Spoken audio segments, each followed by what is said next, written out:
Before 2015, Steph Curry was known as the guy with glass ankles. He was even called Grant Hill 2.0. But earlier in his career, Steph made a promise to Warriors fans with this tweet. And on May 6, 2013, against a veteran Spurs team, Steph Curry made an early down payment on that promise. Well, they got it down to 2 to the Spurs, and now it's a 5-point game, and Curry hits again, a 2. Stephen Curry now with 36 points. And Curry going up and getting another basket. The Golden State Warriors.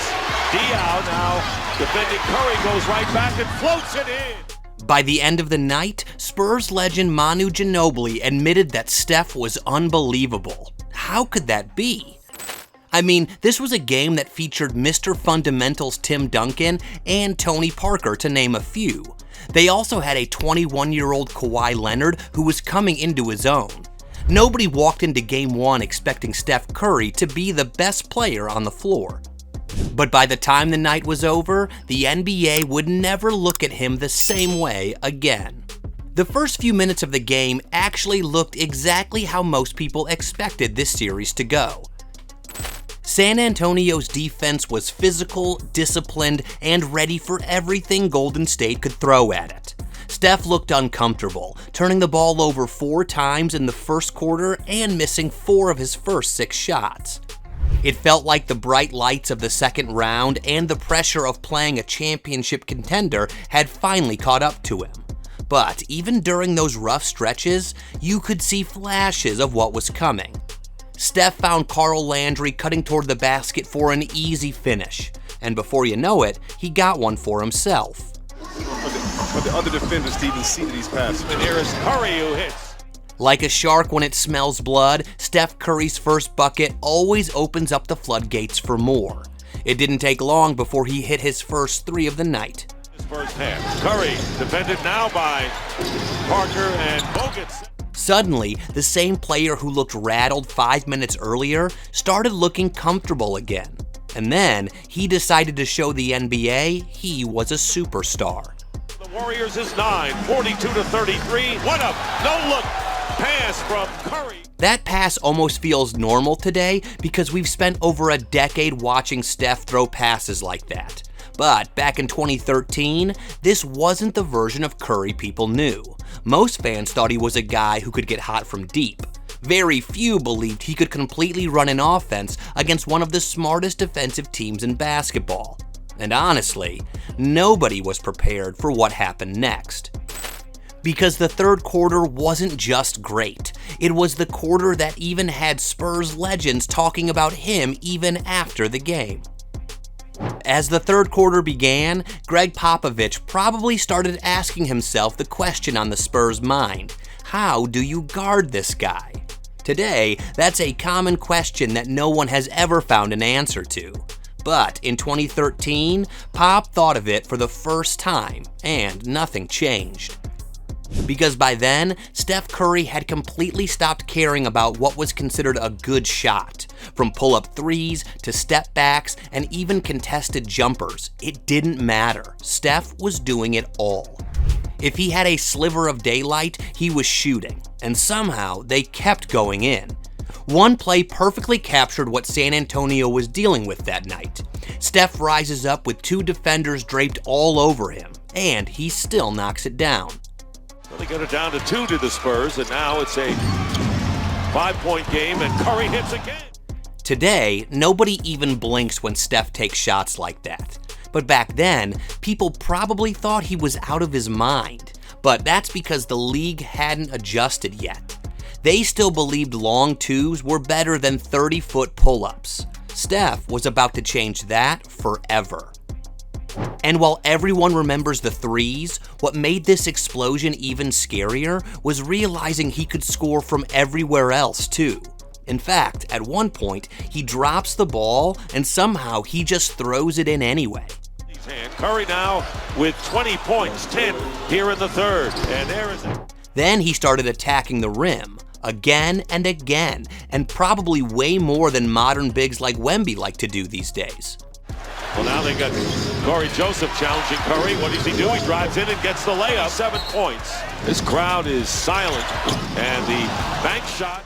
People remember Steph Curry as the greatest shooter who ever lived.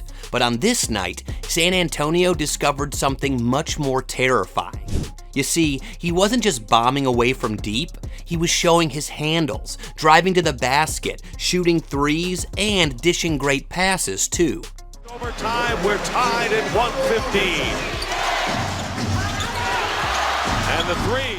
He could get wherever he wanted on the floor. And by the end of the third quarter, Curry had scored 22 points in the period alone, including 14 straight for Golden State. The Warriors suddenly led by 18 points, and the Spurs looked completely lost trying to solve him. At that moment, Steph Curry stopped being a fun young player with potential.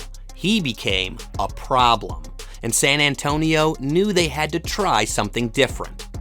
At this point, San Antonio finally realized they couldn't keep guarding Steph the same way. Tony Parker wasn't slowing him down. Danny Green wasn't slowing him down. So, Gregg Popovich made an adjustment. He put a 21-year-old Kawhi Leonard on him. Now, today, we know exactly who Kawhi Leonard became. A multiple-time Defensive Player of the Year, a Finals MVP, one of the greatest perimeter defenders of his generation. But back in 2013, Kawhi was still building that reputation. He wasn't a superstar yet, but he was already showing flashes of becoming one. And for a while, it actually worked. After scoring 22 points in the third quarter, Curry managed just 6 points during the fourth as the Spurs slowly climbed back into the game. San Antonio erased an 18-point deficit, and suddenly what looked like a statement win for Golden State became a fight for survival. But even when his shot wasn't falling, Steph kept finding ways to hurt the Spurs. One sequence in particular almost feels like a preview of the Warriors dynasty. Curry does it again now, 29 points. And here is Curry hitting another three. In the second overtime, the Spurs took a 5-point lead that left Golden State helpless. But Steph showed he was a superstar and put the Warriors on his back. First, driving to the basket and drawing a foul. Curry penetrating.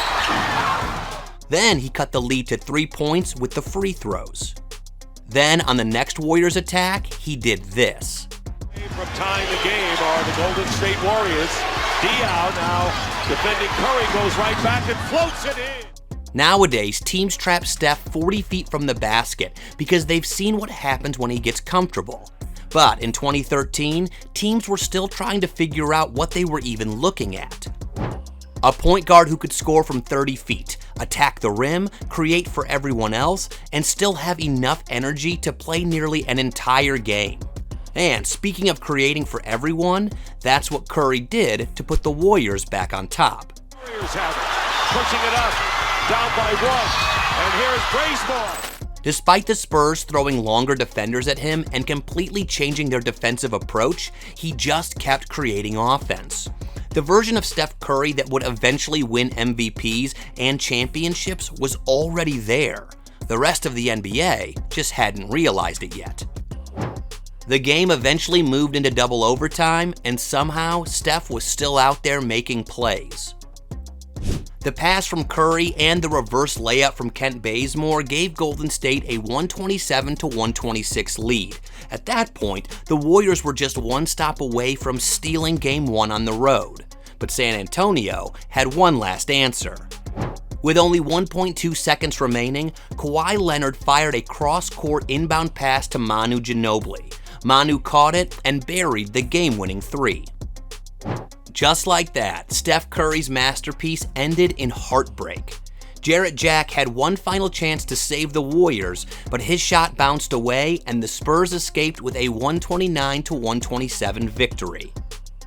And that's probably the strangest part about this game, the fact that Steph lost. But nobody remembers this night because Golden State lost. People remember it because this was the first time the NBA genuinely looked afraid of Steph Curry. He finished with 44 points, 11 assists, 4 rebounds, and played 58 exhausting minutes against one of the smartest and most disciplined teams basketball has ever seen. And while San Antonio eventually won the series in 6 games, the Warriors proved they belong. They stole Game 2 in San Antonio, tied the series at 2 games apiece in Oakland, and pushed a veteran Spurs team much harder than anyone expected. The Spurs would eventually reach the NBA Finals and come within seconds of winning a championship. But for Golden State, something much bigger happened. This series introduced the Splash Brothers to the basketball world. And more importantly, it was Curry's down payment on the promise of titles he made in 2009. Steph Curry didn't leave San Antonio with a win. He left with something much more important. Because for years, people had called him exciting, talented, or even fun to watch. But after May 6, 2013, people started treating him differently. Because before the championships, before the unanimous MVP, before teams began picking him up 30 feet away from the basket, that night he showed the NBA he was a superstar, not just a great shooter with glass ankles. But do you agree that this was the game that put Curry on the map? Let us know your thoughts in the comments.